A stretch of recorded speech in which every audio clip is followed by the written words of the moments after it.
let me ask you something. Have you ever picked up a prescription and thought, why is this so expensive, even with insurance? Or why am I paying so much for this?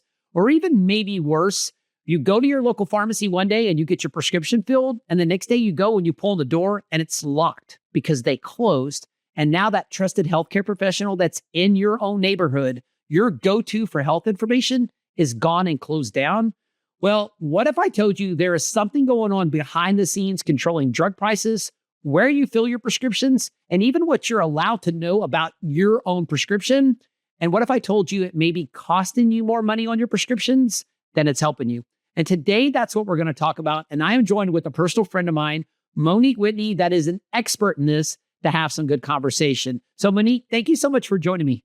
Well, thank you for having me. I'm excited to be here with you, Steve. Really. This is going to be fun. So today, Monique, just so you know a little bit about her, she has been doing this for 10 years at this job. She's the executive director of Pharmacists United for Truth and Transparency, one of the leading national organizations exposing how real pharmacy benefit managers are driving up costs and limiting access to care.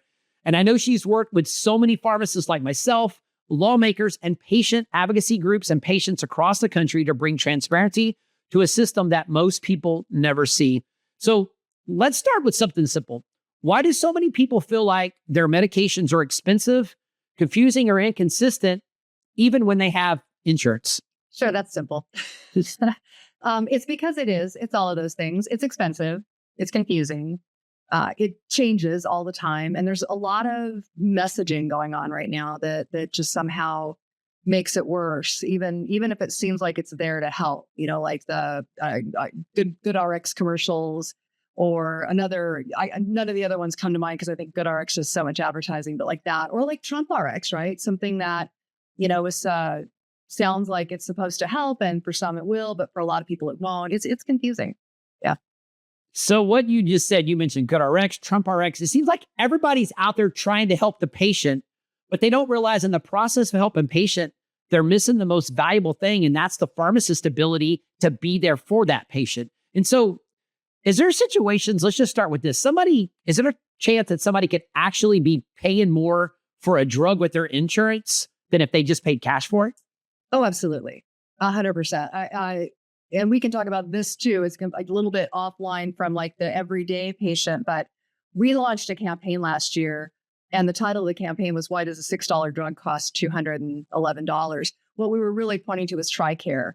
One of our board members, who is a caregiver for her mother, who's on TRICARE for Life, just happened to be in the pricing portal looking for something for her mother and discovered that the most common generics that are prescribed every day, millions of times, were hugely priced for TRICARE. So what does that mean? It meant that, if I was going to pick up a torvastatin for my mother, if I went to the pricing portal and I decided I was going to go with the TRICARE mail order, which is run by a PBM called Express Scripts, one of the quote unquote big three, I would have paid well over $200 for that 90-day supply.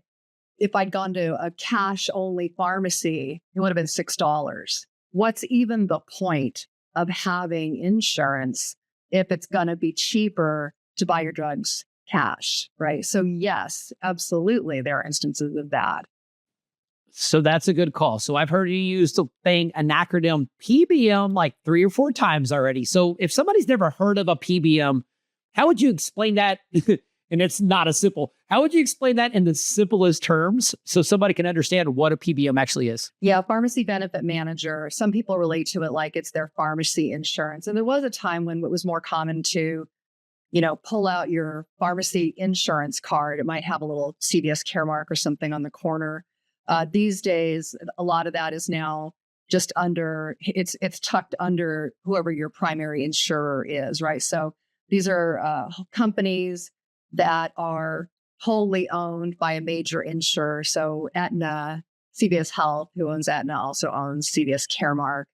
But what they are is these middlemen. They design your pharmacy benefits plan. So the design of the plan is, what are you, the patient, going to pay? What is your employer going to pay? Or if you are on Medicaid or Medicare, what is the government going to pay?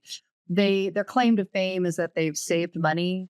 But the weird thing is, and study after study after study has shown this, they have not saved any money. And in fact, drug prices have crazy escalated. And when I say crazy escalated, I don't even mean like by 100 or 200 or 300%. I mean like 7,000, 24,000% in, 10 years, right? And so if I was going to just bottom line it, I'd say there's this middleman pretending to be an insurer or maybe is affiliated with an insurer who's actually causing your drug prices to go up.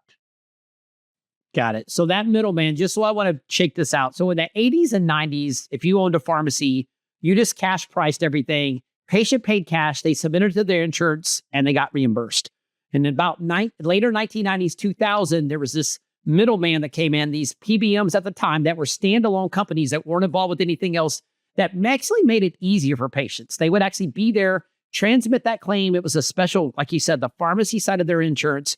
They were supposed to pay a little fee to hold that transaction, complete it, and then that would make it easier for patients so they didn't have to submit. And that's great, but that's radically changed. So at a high level, how do they actually make money nowadays? Oh my gosh. What you were just saying so reminds me of like the Odyssey, right? The Trojan horse that came in. They're like, hey, let us make your life easier. We'll process the claims.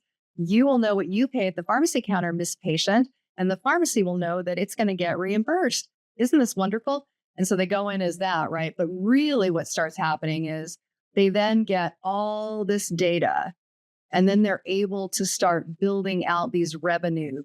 I call them schemes, but they really are schemes, right? So one was like in the 90s was really pushing generics, getting people over onto generics and away from brand. That happened. Then it became, we're going to take that formulary space. So for anyone who isn't familiar with the term, that's the list of drugs that are covered on your health plan. We're going to take that formulary space and we're going to make it for sale. So if you want premium placement, Mr. Drug Maker or Ms. Drug Maker, you're going to have to pay to get that space, like a grocery store. And that pay is called a rebate. Now, the other thing that they do, and this is just an aside, is they take everyday language and they make it theirs. And all of a sudden, the thing that you think you know what it means, you don't know what it means. So when I was first hearing rebates, I was like, oh, rebate, like I get that money back because I bought the drug, right? No, I don't get that money back. It's the weirdest thing ever. If I buy a TV and get a rebate, I get $100 back. If I buy my medicine and it has a rebate, I don't get the rebate. Odd. They got to keep the rebates. And that was where that was going. So that was one. And then they started making other deals like they'll cut exclusives with a drug maker on a particular kind of medication. And a patient won't have access to maybe their own medication because they have to, quote unquote, fail first on other medications. That's a revenue scheme. And then there was a whole other one around if a patient had an expensive medication and they needed to get copay assistance for it's extremely expensive, all of a sudden that didn't count. The patient had to effectively pay twice. They didn't meet their deductible if they got copay assistance. And that was just more money in the PBM's pocket. And it just goes on and on. And I mean, this is a whole hour. You and I could talk about all the revenue schemes that they've come up with. And it actually started with just that foot in the door. Let us help you with your claims. And now here we are. We are completely beholden to them at every level in this country. So if I heard you right, did I hear you say they don't just control pricing, but they also control access at the same time? Is that accurate? That's absolutely accurate. It shouldn't be that way, because I know like when I first was introduced to this whole concept, I was very much like, are you sure? I mean, this is the United States of America. We're a free market economy, the competition, all of that. And the more that I began to learn about this, the more I began to realize that there's nothing like a free market in healthcare, and especially not in pharmacy, because the whole gist is the insurer has the covered lives. So they basically, can go to anybody. They can go to any pharmacy, any hospital, any doctor's clinic, any drug maker, and they can say, if you want to sell your product or service to my people, here are my terms.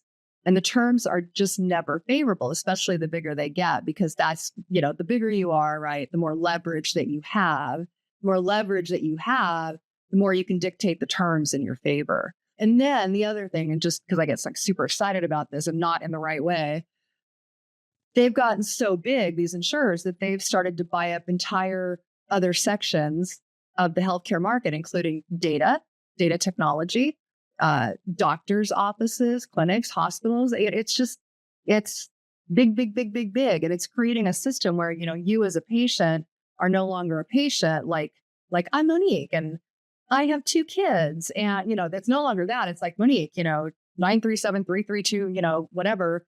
And now I'm in this system and my only choices are what, according to whatever plan I could afford, that plan is going to give me access to. And, I work for a very small organization, so I don't have the same choices like my friends at Arizona State University, where they've got like the Mayo Clinic they can go to, or, wherever they feel like going. I just don't get those choices. And I pay more money for that, which is, kind of the weird upside down counterintuitive thing about our system. So there's a lot to unpack there. So one of the first things that I want to hear about, and I want you to explain, is you mentioned competition. And I am all for free market and I'm all for free competition because if you let me compete as a local independent pharmacy, I can outbeat anybody because I'm nimble, I'm quick, and most importantly, you just mentioned I'm personalized. I can customize for what my community needs. I don't have to create something that goes to the masses because I can take care of my local community in Magnolia. But you just mentioned there's 3 big PBMs that control a large hunk of the market. And what happens so I don't lose access to my patients in my area.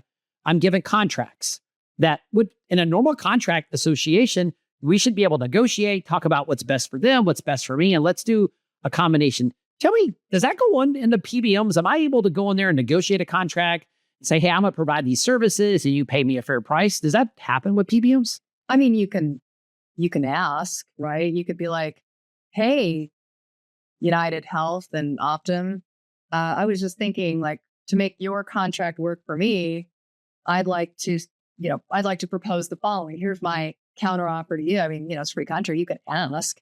You're going to be told no. You'll probably get a straight line. We don't negotiate contracts. Ask me how I know, because one of the things that we do at PUT is we collect all this evidence. Because the other thing that happens, just to make this crazy system even crazier, is that when a provider, a pharmacy particularly, goes to explain like, hey, these contract terms are not negotiable. Hey, my reimbursements I'm going to go out of business if I accept this particular contract. The PBMs are completely over on the other side saying, no, we negotiate. No, we love independent pharmacy. We're here to help. We love our community. And they put millions and millions of dollars into advertising. Now they're doing it more because the truth has come out. And that's been a lot of work over a lot of years. PUT has certainly been, right there on the front lines trying to get this across to people. But for the longest time, it really was like what I said, right? Like, how can this be free market competition? Let me tell you how it's not a free market. You could sign that contract, right? And then you get to keep access to your patients. And then what'll happen is, and I'll just use Express Scripts because they are first and foremost a massive conglomerate of mail order pharmacies. Express Scripts could then start sending your patients letters saying something to the effect of, hey, if you go to our mail order, we'll give you 3 months of medication for the price of 2. So you'll only pay 2 months copay instead of the 3 months. Your patient might be like, okay, that sounds good, right? And they go and they switch over. You might want to then call, like any good business would, and say, hey, I'll match that offer. Come on back, I'll match that offer. You're not allowed to. In fact, you could be thrown out of the network for that if you tried. That is the very definition of anti-competitive. And it actually gets worse than that because they don't even bother. So often, we call these the oops, we goof letters. So often what happens is they will send out a letter to your patients and it will say something like, oh, Magnolia Pharmacy is no longer a network. You're going to have to transfer your prescriptions. Let us give you some options. And then they'll put in like, I don't know, Walgreens, mail and something, right? Then they'll be like, or check out our mail order. It's so convenient. You never have to think about it again. Meanwhile, you're in network. That you were never not in network. But patients start leaving you and you don't know why. Maybe somebody says, oh, I got this letter. It said you're no longer in network. Well, they get in trouble for sending the letter. They might get $1 million fine, which sounds like it'd be a lot, but that's an hour's worth of doing business. It's the cost of doing business for them. Meanwhile, you've lost a bunch of patients. How are you going to get them back? That's the kind of thing that happens. It's sneaky tactics. Sometimes, we have evidence of times this hasn't happened very much recently, but we know of times in the past where a patient is getting ready to go into the hospital for surgery, and somebody calls them from the PBM and says, "We noticed that you're going to be having surgery. We're going to set up your meds, pre-set up your meds." They don't say anything about that it's going to be from their pharmacy, not Magnolia Pharmacy or wherever. It's just on and on. There's no end to the ways in which they can be the opposite of competitive, right? The idea being like Magnolia Pharmacy, you're quick, you're nimble, you know your patients, right? People love that. And these guys can wipe that out with a single lie. Oh, he's no longer in network. Sorry.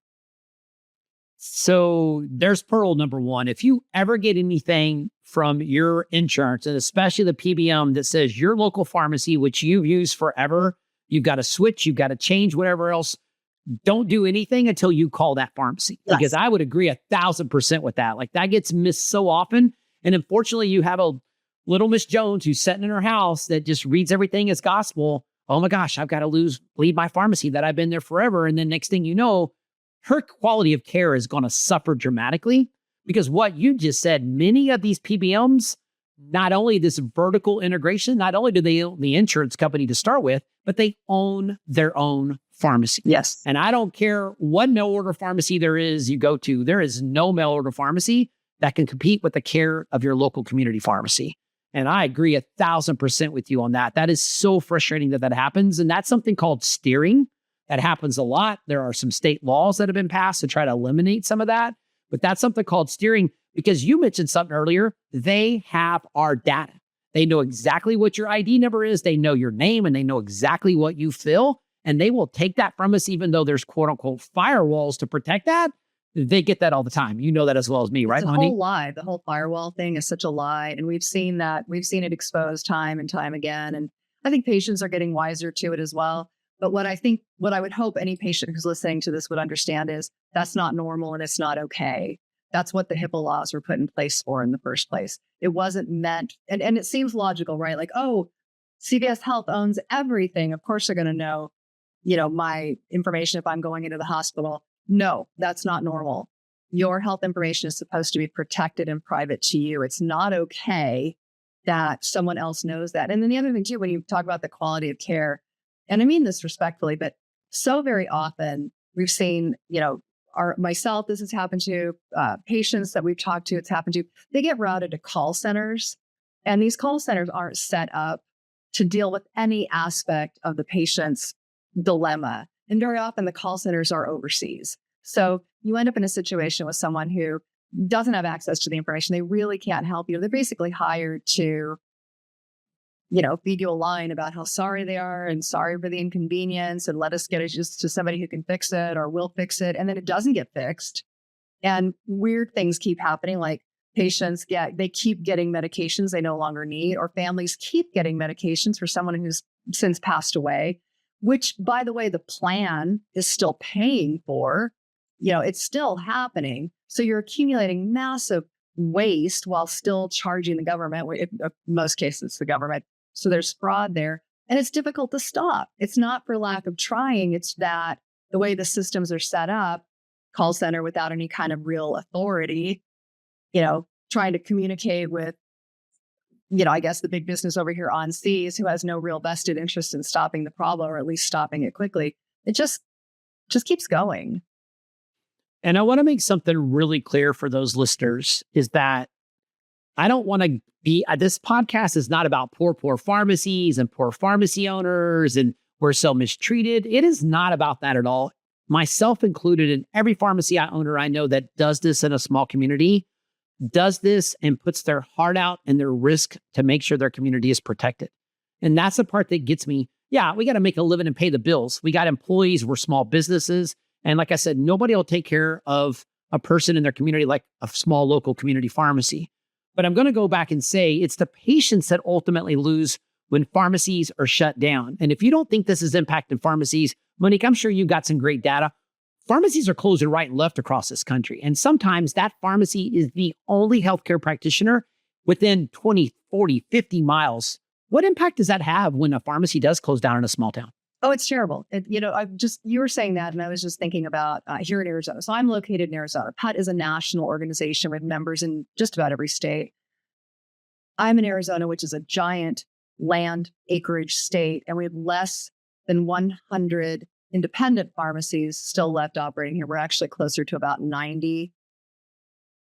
I just found out that 2 pharmacies down close to the southern border here in my state closed, and they closed rapidly.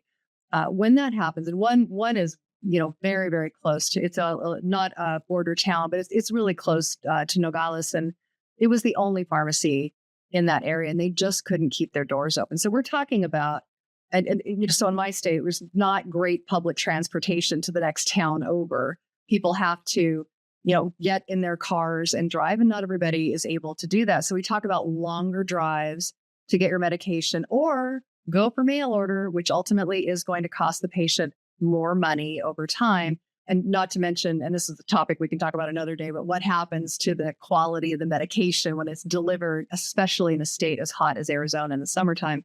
All of that is going on. It's just sometimes easier for the patient to just not adhere. Like, oh, I'll delay picking up my medicine. As soon as I can get a ride over there, I'll just do that. But then that leads to medical outcomes that often land people in the emergency room. We see our emergency rooms becoming the place where people are seeking all kinds of care because they can't get to their primary care doctor, or they can't get their medicine from their pharmacy. It's bad. And then the other thing I just want to add, because it's not an independent pharmacy problem, it's really becoming a pharmacy problem. So here in Phoenix, we've lost Walgreens. We're losing Walgreens locations. We're losing smaller independents. We've seen, a handful of CVS's close. I do think it's important to separate the people who work at the CVS pharmacy from the bad intentions of the corporate office located in Rhode Island. So it's not their fault, but we even see some of the CVS's closing here.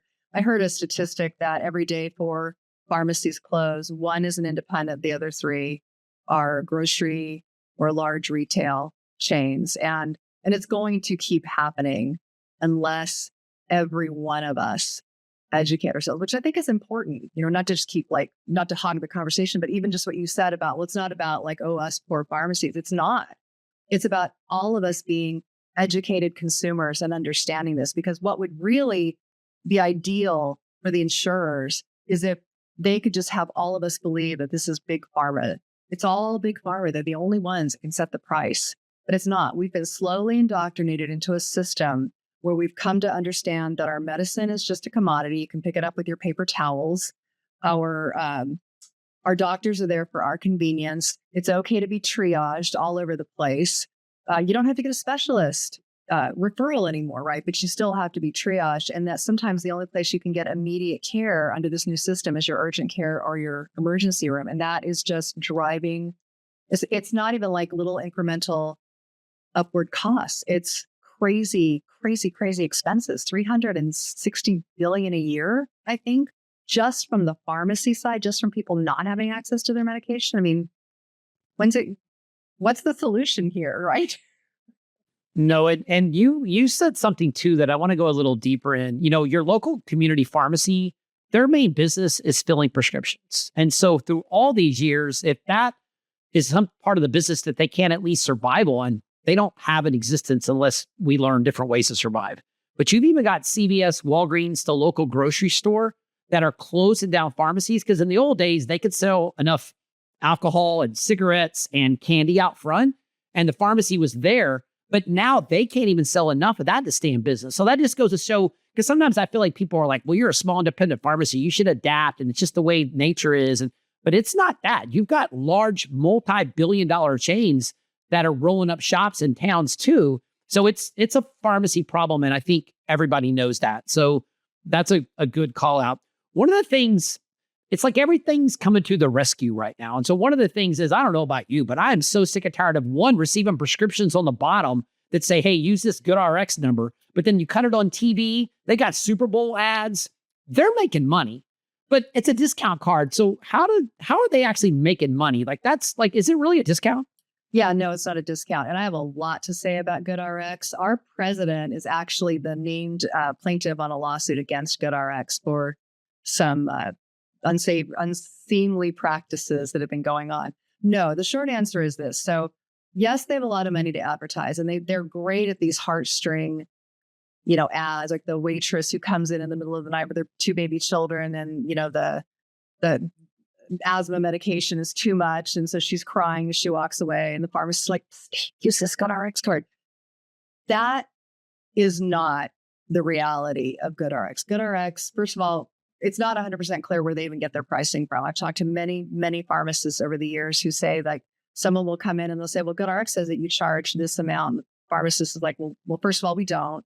I don't know where that price came from. Our cash price is better than this GoodRx price, right? There's that.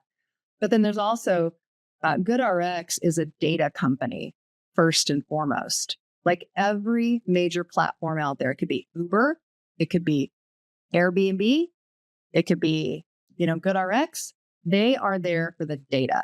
So you go and you put all your information in. They then have your data and they know what your medication is for. They know that if you're taking, a statin, you probably have cholesterol issues of some sort. So great. Now they've got that. They roll that all up, they aggregate it, and they sell it. So your health data, again, is being sold. Now, on the pharmacy side, what people don't realize is GoodRx is not pharmacy's friend. It should be. If I had created GoodRx, it would be the pharmacy's friend. I would go to the pharmacy and I'd be like, hey, here's my card.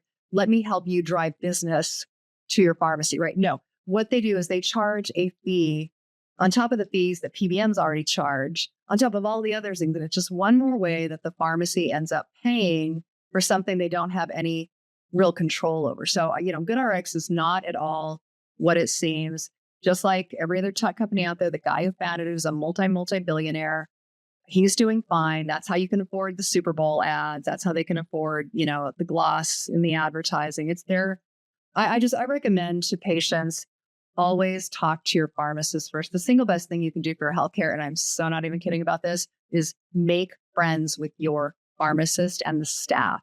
They will talk to you about what is really going on. If you ask them, they'll tell you. You're just dropping pearls. There's pearl number 2. And I would agree with that is like, we get those GoodRx cards and my staff's already trained. It's like, yeah, I mean, we will process it, but they're going to sell your data. And you're right. Data is king in this world we live at because it's all about data right now. There's a part of the copay that you're paying on that discount that we have to ultimately collect it from you and give it right back to GoodRx. We have to pay money to get your discount price. And that's what you just said. I will tell you as a local owner, and I'm an owner, so I can say this, but most of the owners that I know, if that mom who comes in the middle of the night with the 2 kids can't afford her meds and she don't have insurance, if she'll talk to me and my staff, I'll go above and beyond to make sure she gets her meds. I'm not going to let her be without. And that's just what it's always been as a pharmacy. And that's the whole thing is GoodRx is taking advantage of this and aggregating all this and getting data. And that is so frustrating for me. But I love that. Talk to your pharmacy and ask about that. A lot of times they may have other discount programs and things that they can do to put you on, but that's gold. So pearl number 2, there's a lot of good stuff. So a really good friend of mine owns a pharmacy down in an area called Saddlebrook, and it's a master plan retirement community. It's 11 windy miles to Tucson from Saddlebrook. And, her pharmacy, she is doing a lot of the, primary care, not because she advertised to do that, because people will walk in and they'll be like, oh, Brianna, I'm not feeling so good. My chest is feeling kind of tight. And next thing you know, she's like, triaging and getting them in an ambulance. That literally happened. We were meeting for dinner and she was a little bit late, because that had happened. And that happens everywhere across this country. Pharmacists and pharmacies have for a long time been like the first place people seek care from, because you don't need an appointment. First of all, you don't need an appointment. That's the first thing. Just like if we all think about it, when have you ever needed an appointment to see your pharmacist? Like never. But secondly, especially when you have that relationship with your pharmacist, they know you and you can talk to them about things. So another pharmacist, they're up in the White Tank Mountains here in Arizona, and we're prone to wildfires out here. So one day I'd actually called him on a complete business question. I wasn't even aware there were fires in the region, and I was asking him how it's going, and he was telling me the entire town had just been evacuated. They were still open because they were treating people for smoke inhalation problems associated with that. And that was what they were doing. They were providing that level of first aid. He, completely calm, business as usual, right? Because pharmacists are also medical professionals, and so it's okay to have that relationship, just like you'd have one with your doctor. So yeah. So again, like it's easy for me to get on my soapbox about this, but I'm very passionate about it. I've experienced it myself. The stories people tell me about, they talk to their pharmacist and they discover something they thought was one way was something else. I mean, if there's like, like I could write volumes about what I've learned from people and the relationships that they have with their pharmacists and the pharmacy staff. The heart of a pharmacist. I agree. So let's talk about this one. So I get frustrated with this because I have a lot of veterans in my area. And you mentioned Express Scripts a couple of times. It's one of the big 3 PBMs that we have to deal with. And we got a contract several years back. I think, I don't want to get into details, but basically the government just went with Express Scripts and Express Scripts did what they want to do. And Express Scripts did some crazy things to the point that they offer me rates. You mentioned like generic drugs that cost me 30, 40, 50 cents. I mean, I'm not joking about this. That's how much a drug cost me to buy. Yes, there is the bottle price, the script, the electricity, my pharmacist, which in the old days, that would be a dispensing fee just to cover my costs of doing business. So let's just be for real. So maybe it's like 30 cents for the drug, maybe $10, $15 for a legit dispensing fee for all the things it takes me to run my business, my professional judgment, for us to review. But I remember that Express Scripts contract when it come out. There was a chance on a 30-cent drug, I could lose money because they only want to pay me like 15 cents for a medication that I've got to fill, do all those things for. And we've actually had to tell and turn that contract down. And then we have to go to our veterans and say, sorry, we can't take care of you. And for those that fought for our country, like that's heart crushing to me because that's not very fair. But but y'all have done some TRICARE stuff. It's even more crazy than that. And keep in mind, TRICARE is one of these programs that's a government program and it's your tax dollars. Everybody listening to this podcast, it is your tax dollars that's being funneled in a different way and utilized. Tell me what's going on with TRICARE behind the scenes that you guys are fighting for. That if people knew their tax dollars are being spent this way, I think more just average people would be a little more outraged. Yeah, happy to, because, I am the mother of a Marine and I, thought about this every day when he was deployed. And I think about it now for, every one of our servicemen and women out there. TRICARE, the pharmacy benefits portion is managed by Express Scripts. It has been being managed by Express Scripts for 20 years now. And over time, several investigations have shown things that resulted in, for example, a nickname given to Express Scripts called the refill pill mill. So remember earlier, and I was talking about like these refills that just keep coming. They were doing that. They have an agreement with the federal government, among other things, to post accurate pricing on their medications. And I mentioned earlier, one of our board members was doing a check for her mom. So this board member is a pharmacy owner who cannot accept, just like she doesn't accept TRICARE, she cannot fill her mother's prescriptions. So she's on the portal looking for what she can do to help her mom. And there's a bunch of things she discovered. So the first thing she discovered was that here's all these really common generics. And if you go to, if the average service person were to follow the many magical prompts that somehow show up on this website to go just sign up for mail order and be done with it, that service person would be paying maybe $13 or $14 for medication that is pennies on the dollar otherwise. They'd pay twice as much, in other words, in a copay for something that might be $6 cash, right? So that was the first problem. Second problem was in looking at where the patient could go if they didn't want to go to mail order. Sometimes that drug was being sold or advertised at a pharmacy for a ridiculously low price, like a 90-day supply for 84 cents. So like you mentioned earlier, like, oh, I get this 90 cents. Ooh, right, I get this 84 cents for this drug. Okay, good for the patient, not great for the pharmacy. So you've got a case of exploitation, same drug, exploitation on two sides. The patient who could be paying a lot out of pocket, and the pharmacy that could be drastically undercut if they are in the TRICARE network. So we're not the first. I want to be clear. Lots of people have been talking about TRICARE for a long time. But what we did is we created a website. Anyone can go there. It's called audittricare.org. And on that website, we posted an interactive map of the US. Every single state, if you were to click on it, it will show you an example of a real drug that's very commonly prescribed and what TRICARE is paying itself, or not TRICARE, Express Scripts is paying itself through the TRICARE program versus what an everyday pharmacy would charge the patient.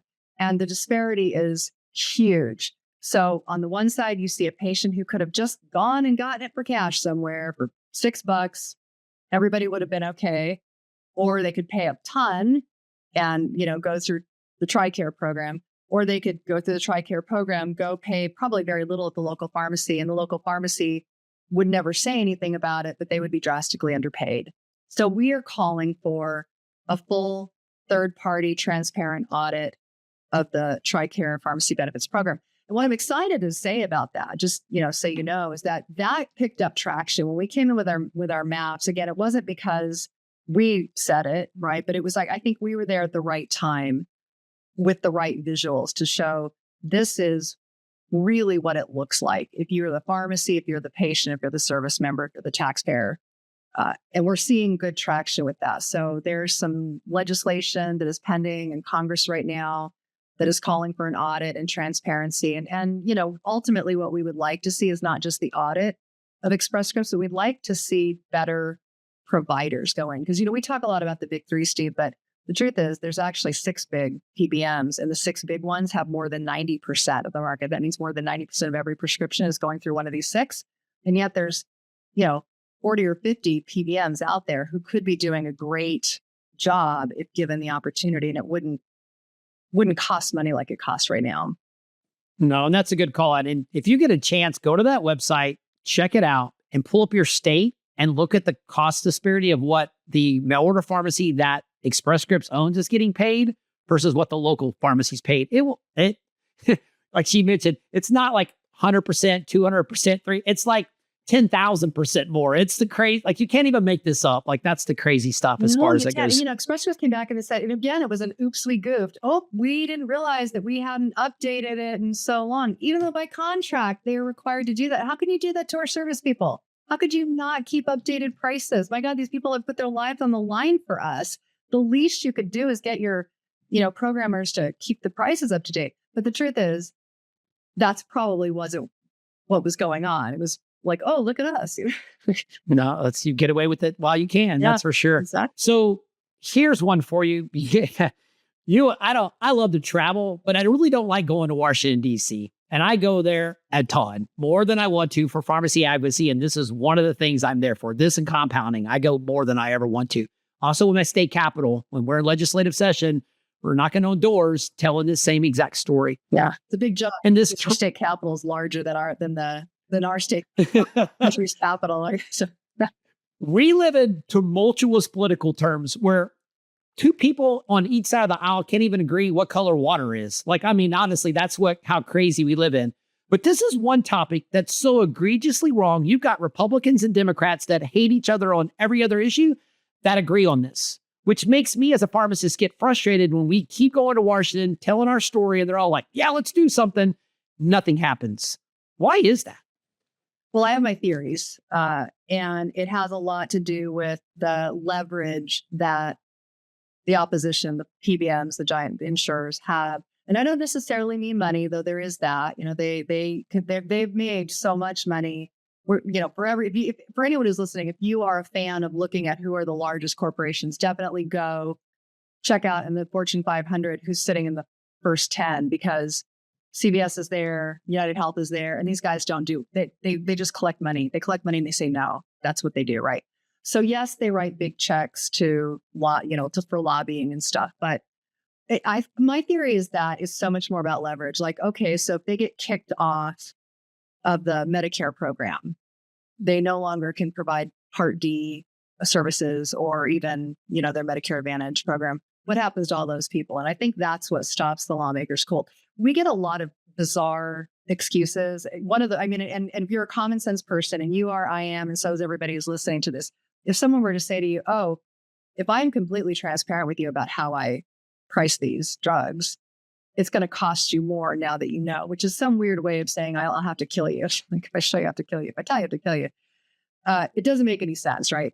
So for the longest time, I felt like lawmakers were buying that nonsense. They weren't doing the critical thinking. But what I came to realize is that they were doing the critical thinking, but they have somehow become hamstrung, just like the rest of us. And there needs to be a bigger solution than what's currently available. So that, one of the things that is very important to put now is enforcement. We've seen states come up with incredible laws that ban spread pricing, ban patient steering, all of these things that are driving up prices. And now we're starting to see the first audits the states are doing of their own programs, and audit after audit after audit. And I mean, like state by state by state is showing the same thing. We have a spread pricing law, but the PBMs did not follow it. We have a law that says they cannot reimburse below the acquisition cost of a drug, but the states are not following it. We have a law that says the dispensing fee has to pay, but the PBMs are not following it. The PBMs are blatantly just not following these laws. And, my theory is that they probably sit in their corporate offices and say, oh, but we are not domiciled in your state. Therefore, we are not required to follow your laws. We only follow our laws, which in theory should have a state saying, okay, I understand. You do not feel like you need to follow our laws. That is okay, but you cannot do business in our state anymore. The federal government should be doing the same thing. We understand you cannot, follow our laws, or you're ripping us off. We are no longer going to be subject to that, so you can't do business. But the problem is, what do you do with all those lives? So enforcement is now becoming a very big issue for us. We need states to be stepping up. We don't know what the next steps are going to be in these other states. Like Tennessee is a great example. We don't know what that next step is going to be now that they know that these PBMs are not following their laws. But I have a lot of faith in Tennessee, and I think that they're going to step up and do something big. We've seen Arkansas, right? Arkansas came forward and said, you are anti-competitive. We don't allow that kind of anti-competition in our state. You are not allowed to be a PBM and own/operate a pharmacy in our state at the same time. You can choose your line of business, one or the other, not both. So that's now, we think, going to go all the way to the Supreme Court. We'll see what happens with these other states and their own laws, but it's got to come down to meaningful enforcement. And I think, and I'm just a, humble woman in the United States of America who believes in the free market system. I think that there needs to be actionable consequence, like, you can't do business here. Sorry, someone else will have to take over that market. It's been nice knowing you. Nothing else works, because $1 million, $2 million, Aetna got a $95 million fine through one of its subsidiaries recently. If that didn't stop them, they're still operating, That's how lucrative this business is for them. Yeah, this is world whack-a-mole. I mean, it really is. And you're right, states are doing great things. But like you said, you mentioned Arkansas and you mentioned Tennessee. They actually have enough support. And trust me, the idea of trying to pass a law in a state that says, hey, you have to pick one or either business, you can't do both, because the anti-competitiveness of what you're doing is just, it's not what this country's built on. Like, this is crazy. And one of the things that's happening in Tennessee right now is there are screenshots going on social media of influencers getting paid crazy money to go after that bill in Tennessee to knock it down, to vote no on it, because it's what's passed in Arkansas. And you're right, it's controversial. Even me, as somebody that's like, I'm all for like kind of free market, but for a government in a state to pass a law that says, hey, you either can be a mail order pharmacy or you can be a PBM, but you can't be both. But I'm sure you saw the same thing, where you've got one of the big ones out there saying, hey, I'll pay an influencer like crazy money to come out and talk about how great we are, and this should be voted down. What are your thoughts on that? Oh, I have thoughts about that. The first thing is, so I'd have to go way back into the 1980s, when I was first in college. But I remember having to take a media law class, and there is a law, and there was a lawsuit over it that settled this, that if a celebrity was endorsing a product or a service, they had to have used it. They couldn't just go on and be like, hey, I'm Dean Martin. I love whatever, this hair dryer. Right? They had to actually use it. And so I'm just curious about these influencers, and if there's got to be some kind of law that apply to, like, are you a user of United Healthcare? Because I'm pretty sure if you are, you're not going to be saying what you're saying. So that's the first thing I think of. The second thing is, I think it's a mark of desperation. They're not losing market share, but they are quickly becoming the most hated group I think, in the United States, right? Well, I mean, we saw, it was tragic, the murder of Brian Thompson, but the backlash reaction, I don't think anyone saw that coming. But why was that coming? Because what do insurers do?